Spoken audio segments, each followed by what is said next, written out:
Well, hi, folks, and welcome to another Peak Careers interview. Today, we're going to be exploring diversity, equity, inclusion in career services. And I am so happy to have these two guests, Dustin Ward and Jen Tardy. So Dustin is the founder of It Is Time, and he's located here in Maine and has a wonderful story. And Jen Tardy, with Jen Tardy Consulting also, aka Team JTC. I love that. You know, like email came in, I was like, what the heck is JTC? Oh, okay. But we're going to explore, I want to talk a little bit about what role might career service providers play in supporting or promoting diversity, equity, and inclusion. And I think, though, I purposely add the supporting and promoting because I think that's an important part to this puzzle here. And then we'll talk a little bit about what can career service providers do to increase awareness of implicit bias with their own actions. So it's a little deep dive, and this is really actually I'll go back if I can. Maybe I can't. But one of my words, I'm not going to waste the time now. But on the first screen, I have my 3 words for 2021 that I choose to start each year. And one of my words is understanding. And I just think this is one of my goals here, is to try to understand things better. And this is really one of my areas of exploration, and I really want to have a better insight. So Dustin blew me away. He spoke at Maine Career Development, and I was just like, the Maine Career Development Association. And I was like, it was just Dustin, you just did an unbelievable job. And I just said, I got to know this guy more. And we set up a meeting afterwards to chat. He's doing some great things here in Maine and has a wonderful story. And I encourage you to read his bio and check out his website. Jen Tardy, I have seen you 2 or 3 times now with the Career Counseling Consortium, I believe. And you're one of those people in my life that you definitely impressed me. And I said, I need to get a hold of this woman and do an interview with her somehow, some way. And so here we are. And I really appreciate both of you taking the time. You guys are both busy. I know you both are, because I talked to Dustin, and I know Jen is because I've talked to your virtual assistant or whatever back. So let's just start. Let's sort of dive in and see what we can do. So the first question is, what role might career service providers play in supporting and promoting diversity, equity, and inclusion? We'll start with Dustin, and then Jen can jump in. Yeah, well, first, Jen, thank you. Thank you for having us. We appreciate this opportunity just to be able to speak about such an important topic, something that we are very passionate about. When I first started this business, when I started to build and see what folks needed, the answer to that question is first understanding those terms. I'm all about common language. So one of my first things is I actually go through terms like race, racism, white privilege, and that includes diversity, equity, and inclusion, and understanding what those mean. Because so much of our terminology gets sort of mismanaged. And a lot of people just consider it prejudice. And that's not at all what we're talking about. So for me, it's understanding those terms, bringing not just diversity into a space, but bring them to the decision-making table. We're all about how do you get BIPOC individuals to the decision-making table, bringing equitable principles and shoring up gaps that systems have put in place, and then inclusivity. Are you using inclusive language? Are you welcoming in every single individual into spaces? So for me, it starts right there. And understanding the difference between a bias and a prejudice and what that looks like. So I'm all about terminology. And then to be able to understand that, then you can promote really the key things of letting BIPOC voices lead in specific spaces. Never telling folks you can't do something, just thinking through paths of success that aren't maybe in the realm of this small box that we've always put things in, thinking outside that box. And seeing the full individual through their eyes and through their lens, because people are coming in with a story. And I think so often marginalized voices just sort of get dismissed, and we never are seeing through that lens. So for me, I start there. There's so much to add to it, but I always want to start there, and I always try to assist individuals. That's the way you promote. That's the way you start. That's not the way you finish. That's how you at least start. Right. Can you just make sure everyone knows what BIPOC means? Absolutely, terminology. So BIPOC, a term that maybe started around 2013, but has sort of gained relevance in the last year. Black, Indigenous, people of color. It's supposed to be the most inclusive term we have as of right now to be able to talk about those marginalized voices. And most of the time that term is used really because we're trying to incorporate anybody that has experienced racism based on color of skin or based on racial features. The issue with it that we're already seeing in 2021 is it excludes other groups such as Asian Americans. It does not fully include their experiences, which in the last year we have seen are highly important.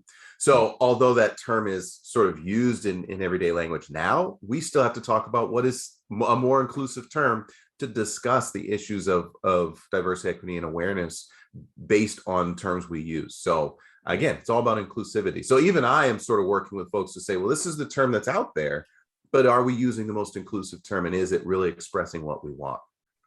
Right. It's a challenge all the time, every day, right? Mm-hmm. Jen, so what are some of your thoughts on this?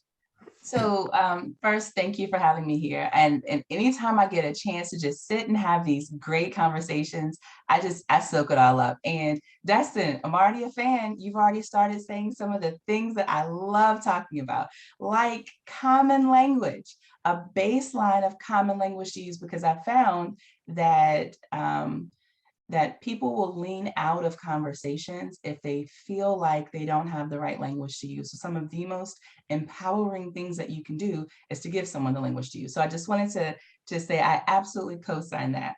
Another thing that I think is, two things that I think are really important for people that are in this area of helping people with careers is that when you're working with students who are about to go on their job search, it's really important that you understand the hiring process.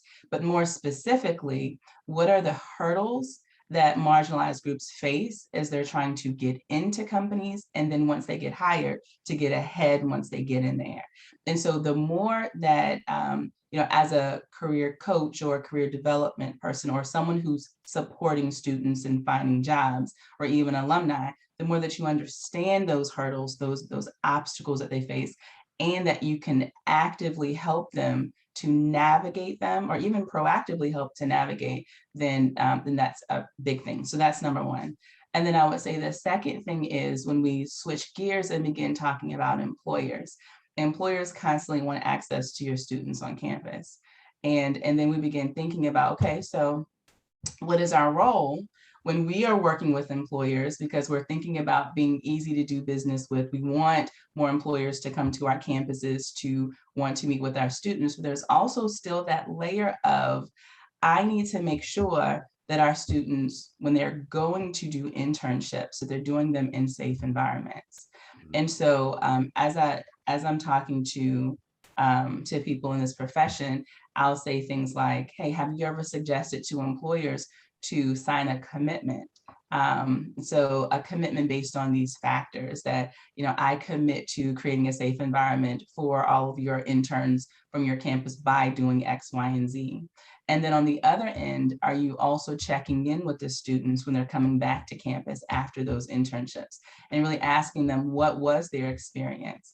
And not just a generalized experience, but did they have any obstacles? Did they have any hurdles? And are there any patterns around that? And can you take that information, that data, back to employers and say, hey, here's some opportunity to create a more inclusive environment for our students who are coming to your workplaces. So just my 2 cents. So when you talk about, again, I've been a college career counselor and sent people out. You're saying what are the hurdles? You're saying be aware of the hurdles. What do you think are the hurdles, or a couple of the bigger hurdles that some of these students may have, and could be clients going out for interviews, but we'll keep it within students. What are some of the hurdles that are most obvious? So as I'm working with employers, I generally look at the hiring process and milestones. So let's skip ahead to a very prominent milestone, which is around interviewing. one of the hurdles around interviewing is that, as I was actually just jotting this out earlier, it's actually a couple of ways of thinking about this. Interviewing is a performance, right? Some people perform better than other people, but is that an indication of your ability to do the essential functions of the job? And sometimes interviewers can get locked in on one's performance during an interview and then make a snap judgment on if they can or cannot do the job. The other piece, as we're talking about interviewing, is this idea of packaging. So is someone coming to you in the right package? Bias is baked into this idea of does someone have the right look? Do they talk in the right way? Did they come from the right school with the right pedigree? That packaging, bias is baked into that. And then the third piece that I like talking about as well too is around decision making. And so if we are offering behavioral interviewing questions and someone answers a decision on here's how I would approach this, just because it's not the same way in which the employer would have approached it, does it make it the wrong approach? Is it the wrong approach? And so all of that creates this idea of who's qualified and not qualified, unfortunately, and it becomes a major obstacle for people who don't fit into those standards, who come packaged in a different way, who perform, who have that, who show up at interviews in a different way, but it doesn't mean that they can't be just as high performing. So we have to reshape our thinking around who's qualified and who's not qualified. I know that was a bit much, but that's good. I'm very interested in that. That actually helps sort of in my head, say, well, what is it that I need to be doing? What are some of the things I need to be thinking about? And clearly interviews are heaped with bias. I mean, I've been on so many interview committees and it's like some people, they're not good at it. They're just, some of the interviewers are not good at it. And so how do you, that's a tough one for anybody. But when you come in as a person of color, it's got to be even more difficult. Are those interviewers asking the illegal question because they simply don't know it's an illegal question, or are they asking it, intently, or are they asking it just out of just like, oh well, how you doing? Where'd you grow up? And you don't know, and that's the part of one of the troubles with an interview. Yeah. Dustin, did you want to throw anything on that? Yeah, listen, Jen is speaking truth to power right now. I'm telling you too, man. I love you guys. Right. I'm telling you, I think what we're realizing, there's two parallels. It's how do you get companies prepared to do the right process? How do you get students prepared to go into that process? So for me, if you're looking at the student side and you're looking at as career advisors or counselors, looking at the shift in the market now, the way in which BIPOC and Black and Brown individuals are reclaiming their identity and feeling empowered to do so. We are valuing safety in our workplaces. We are wanting to promote our cultural expressions. We are wanting diverse voices in our employment spaces. So we need to be prepared. And as you advise, that's where we want to be, because we have so often been in such white spaces that don't feel comfortable, that have had so many microaggressions. We now are taking back the ownership of who we are, the self-identity, and saying, I'm not going to put myself in toxic, harmful places.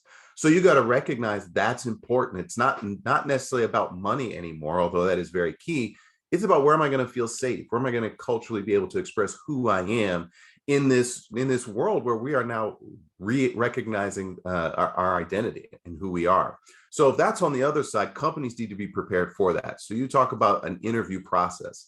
I'm thinking, what does your interview committee look like? Is it made up of diverse voices? Are you asking questions that are actually equitable? And when I say that, are you also asking them so you're not expecting a specific bias? So let's say you're asking a question about, well, tell me your story. If you're asking a Black individual, are you expecting this rags to riches story? And when you don't get it, they're not actually falling into this stereotype. Like, that's a bias. And you've got to be able to break out of that. So just even in that interview process, not to mention the application process, which has its own sort of biases, right? They've done studies on just names alone can cause individuals to not get jobs or even not get into certain classes or courses. I saw a study in that. So For me, Jen's hitting all the right things, and I would say it's this concept of de-whitening our workspaces, right? Just de-whitening our language, and I'm using that term from a book, Racism Without Racists, Edward Silva. He talks about colorblind racism and how we de-whiten ourselves. Well, that's really what it is. We've had this professional standard for so long, everybody's had to assimilate into it. I think we're breaking that down. So that's really breaking that system. So that's all I would add, but she said it. You did too, look. You did too. Oh, again, and this is my challenge for myself, that I've been exploring and trying to challenge myself, is I've looked at the world from a white male's perspective my whole life. Why? I'm a white male. I don't have another perspective. But I think the challenge that I've been facing in this last year or so, more than a year now, for certain, that is that perspective needs to be challenged. Period. Right? I mean, I look at you guys and go, oh well, we're all, you guys we're just part of the team. You're part of the team. But now, this past year, I realized, yeah, you're part of the team, but your perspective and hurdles, as Jen talked about, your hurdles are different than mine. And as a career service provider, I need to be aware of that. I really need to be able to say, I love Jen's point. We're talking about businesses. If a college career center is that point where businesses are coming into so that students can funnel in, that's a pivotal point. Let's hold the bar up a little higher for businesses. And the thing I love about both you guys is the words that you use make me real. They challenge me, which I love. I mean, I think what you're saying challenges me. But then Jen uses a word like, here's an opportunity to create something different. And I thought, and Dustin, you do this all the time. You did this the whole time we were at the Maine Career Development.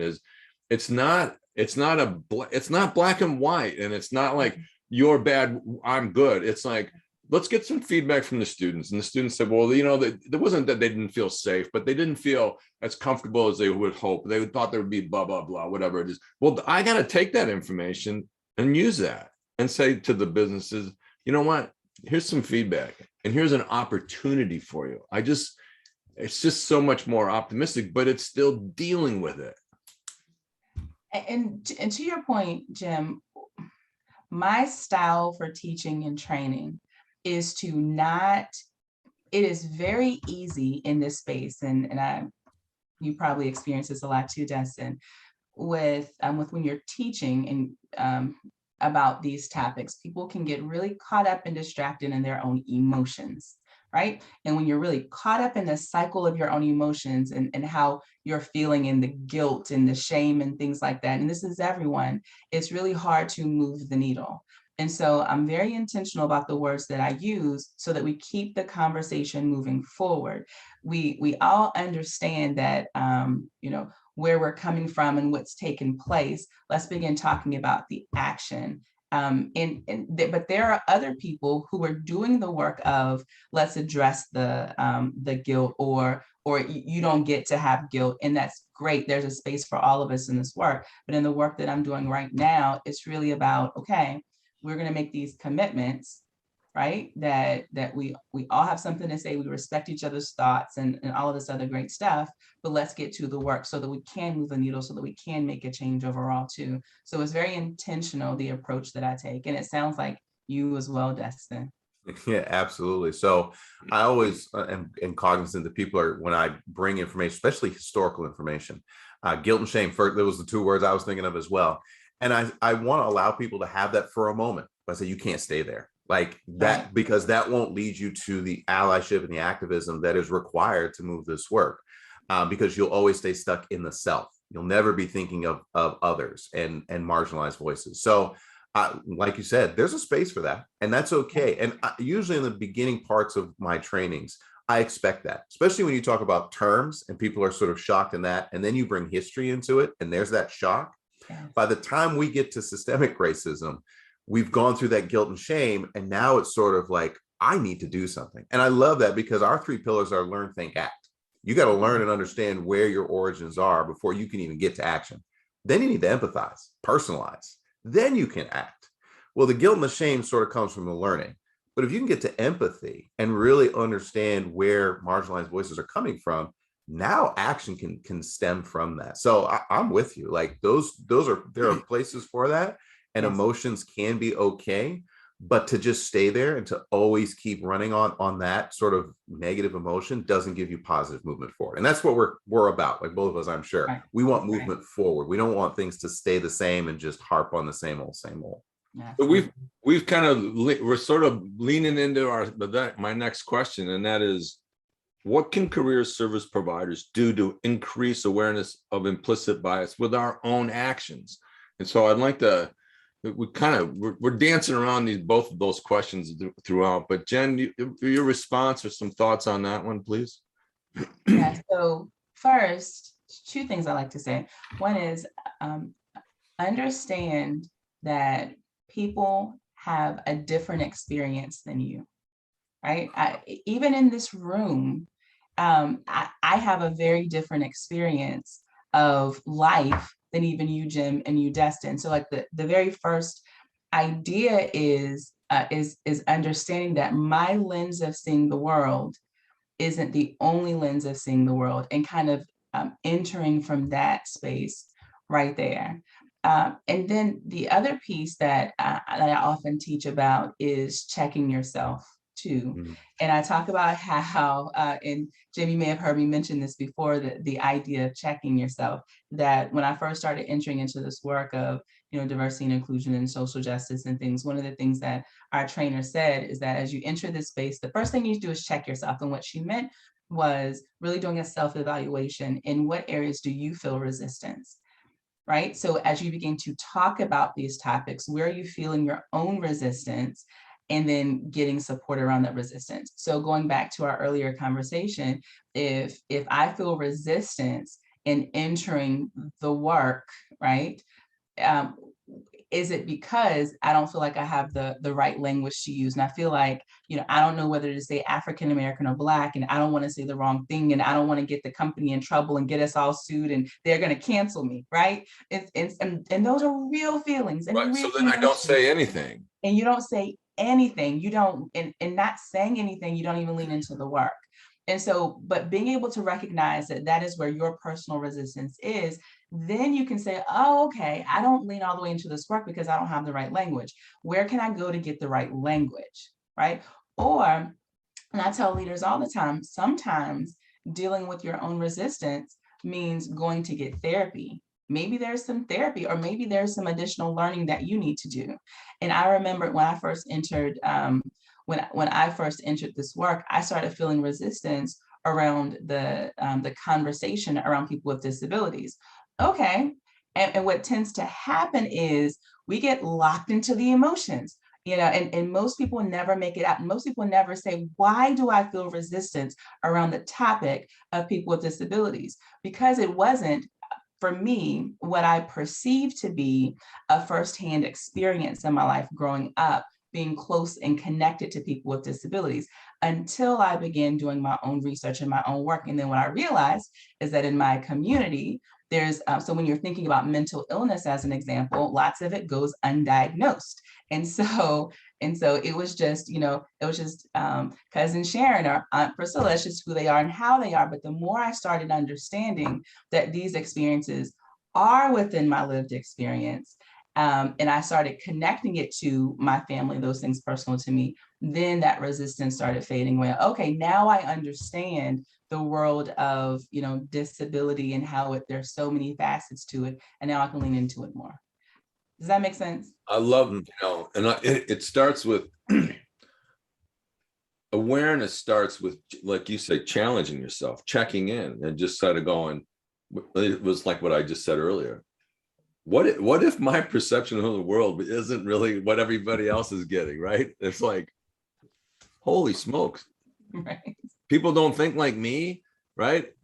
That's hard to believe. Well, it isn't hard to believe, but I have to challenge myself on that in order to then begin to go forward and say, well, if if that is my perception, and if that is sort of something that doesn't feel right, why is that? And like, I love the example of, mental illnesses are all around us. And a lot of times you'd be surprised, how many times if somebody said, oh my God, I never knew that person was gay.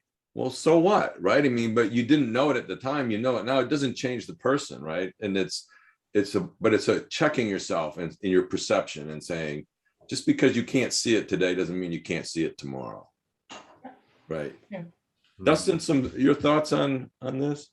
Yeah, let me co-sign a couple things. First off, self-reflection. I love that idea. Do you know a lot of folks do not sit down and process their own racial identity or their own self-identifying factors. They don't, and it's been a while since they've understood that experience. So I would say take a moment and process that. When did you become aware of your either racism, racial identity, or even your own self-identity? When have you ever been able to tell your story? That's why safe spaces for me is a huge piece moving into this next year. How do you create safe spaces to have that? For me, it's also getting rid of this rhetoric. I call it colorblind racism type rhetoric. Things like, oh, I have a Black friend, or where are you from? No, where are you really from?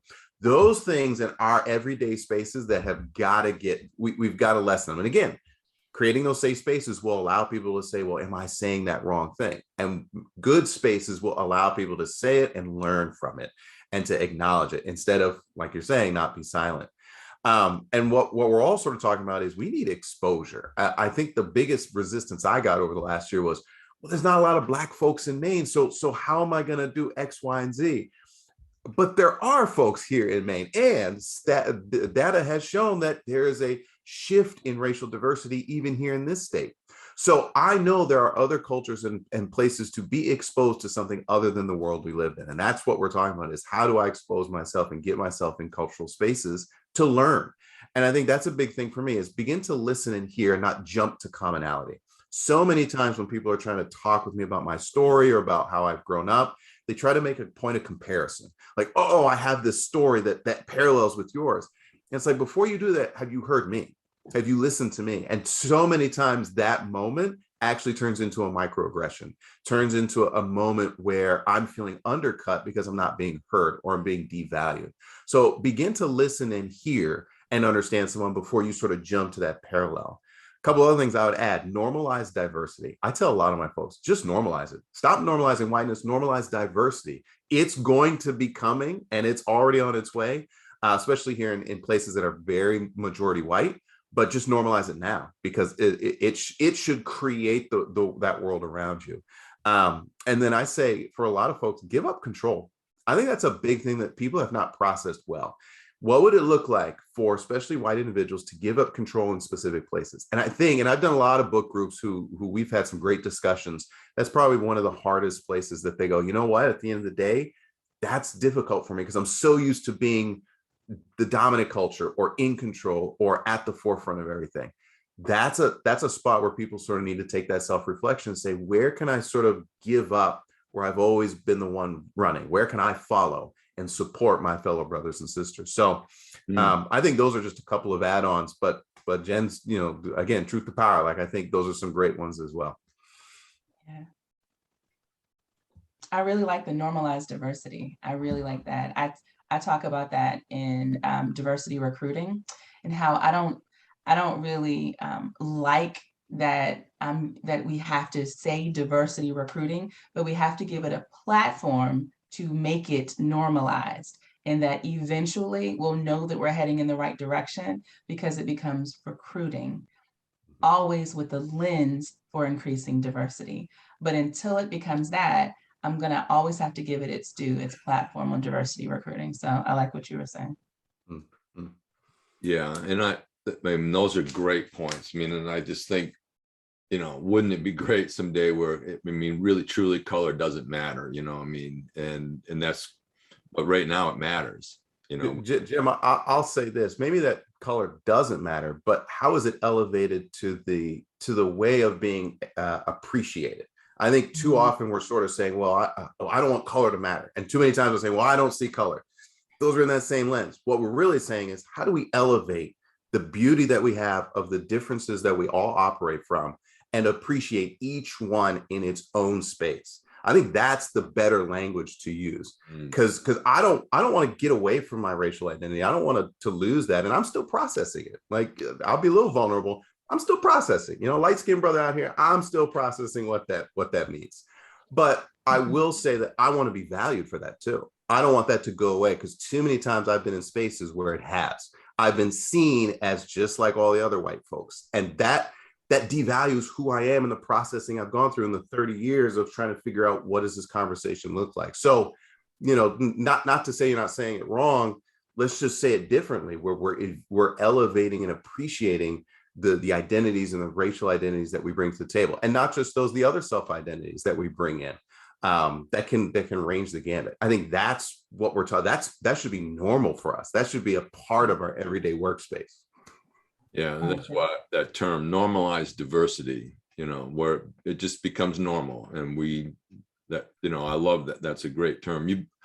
And I think that's my takeaways from both of you in the times that I've been with you guys is language does matter. But you can use language in a positive way, and sometimes a more positive way, right? I mean, and I think it's a matter of, I got to think about this.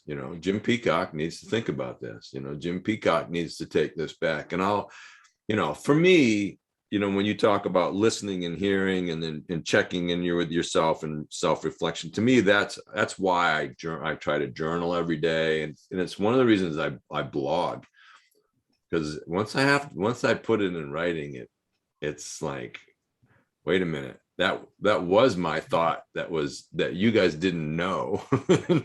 and now I got it on paper. You guys both know my thought. And it's like, oh boy, so it forces me, to hopefully get it right most of the time, One of the things that I was going to say too, that when I first started teaching people about this, I also found that we would get, or that the audience would get kind of hung up in good and bad, right and wrong when it comes to language. And so I really started using effective versus ineffective language. Effective language versus ineffective language.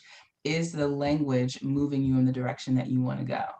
And so I just wanted to kind of throw that out there as since we're having this great conversation about language in general. And if it's not moving you in the direction that you want to go, then it's ineffective, or it has an opportunity to become more effective.